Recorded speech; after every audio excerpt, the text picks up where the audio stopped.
Hello everyone, so welcome back to my channel, the East African Foodie, where I share my mother's recipe. And today I've brought to you another banging recipe, a most requested recipe. It's restaurant style butter chicken, and believe me, it's just like the Indian restaurant style.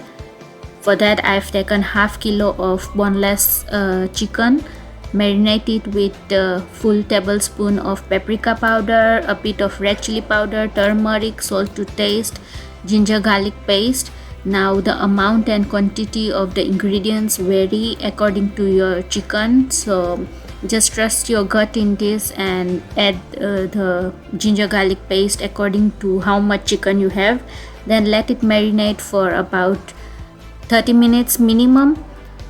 For the main ingredients, you need a lots of butter, whole spices, kasuri methi, red chili powder, garam masala, salt, sugar, cashew nut, fresh cream, and tomatoes, onions, and of course our marinated chicken, and some vinegar.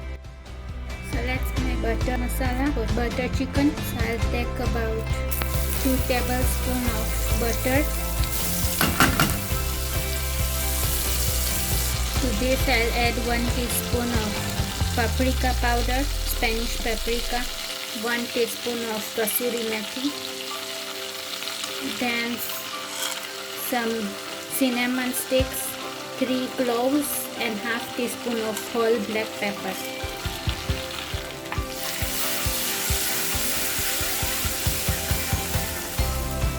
Give this a mix and then add the onions, roughly chopped,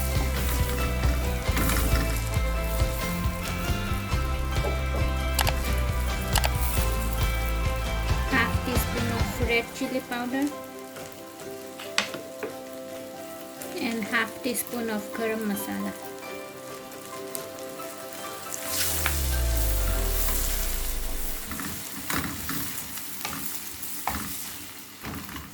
Now add cashew nuts or a handful, raw cashew nuts, 3 tomatoes.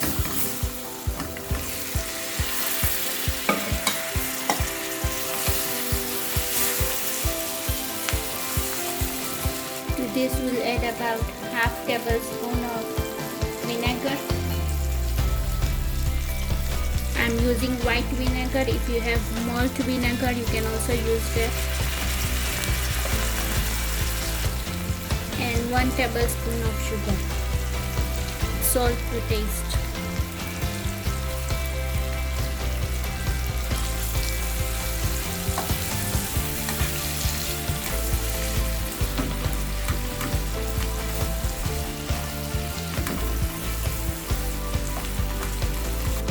Add about half teaspoon of garlic and ginger, not much. Give this a mix and then cover and let it cook for 15 to 20 minutes until the tomatoes are soft and also the cashew nuts are soft.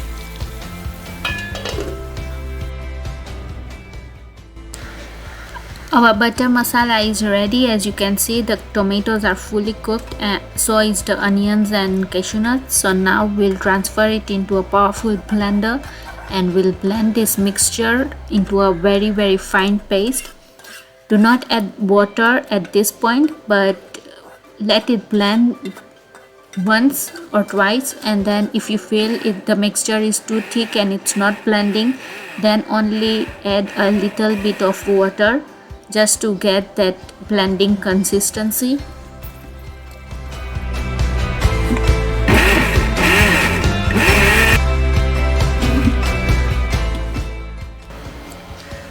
Once the mixture is blended, sieve it through a fine sieve.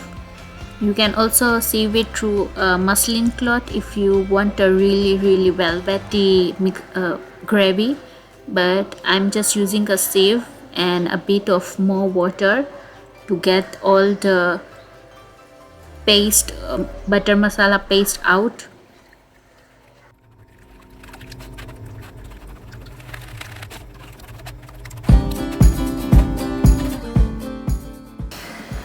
You can see now all the butter masala gravy is sieved out, and whatever we have left in the sieve is can be discarded, and the gravy should be nice, smooth and velvety. That's why we sieve it.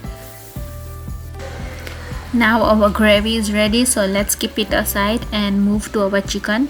So let's cook the chicken first. We'll add 2 to 3 tablespoons of butter in a pan and just pour the marinated chicken in it and cook it until it's fully done.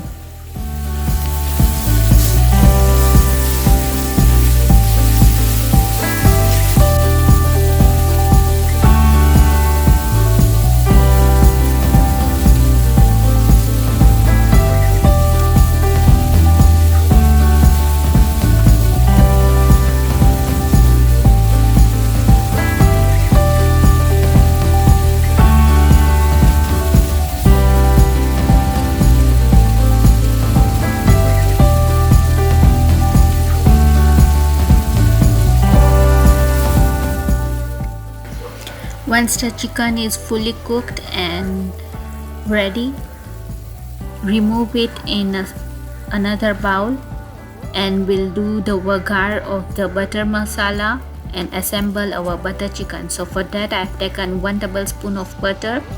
Rub the kasuri methi between your palms to enhance the flavor and then add it. And now add the gravy masala to the butter and kasuri methi vagar and just cook it a bit. Mix the masala and cook it for 1 to 2 minutes, and then add 1 full heaped tablespoon of fresh cream and just mix it through until all the cream is dissolved.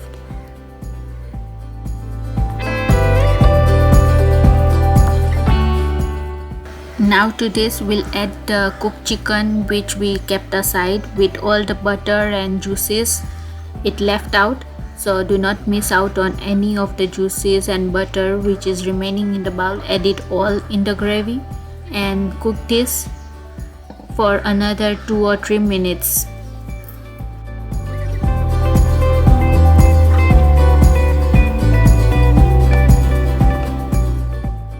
So your restaurant style butter chicken gravy is ready, and you can serve it like this as it is, but I like to take it a step further, which what my mother did. She did the dunkar method, that is the smoking of the gravy. For that, take a small piece of foil pepper, add a lit up charcoal and pour some ghee on it and quickly close the lid so that it's airtight, and let it sit until all the smoke settles down. Once the smoke settles down, that's when your gravy is fully immersed in the dunkar or the smoking, and it brings out a new flavor to it. And then finally finish it off with some coriander leaves, and you are ready to serve with some tandoori naan or paratha or however you like it.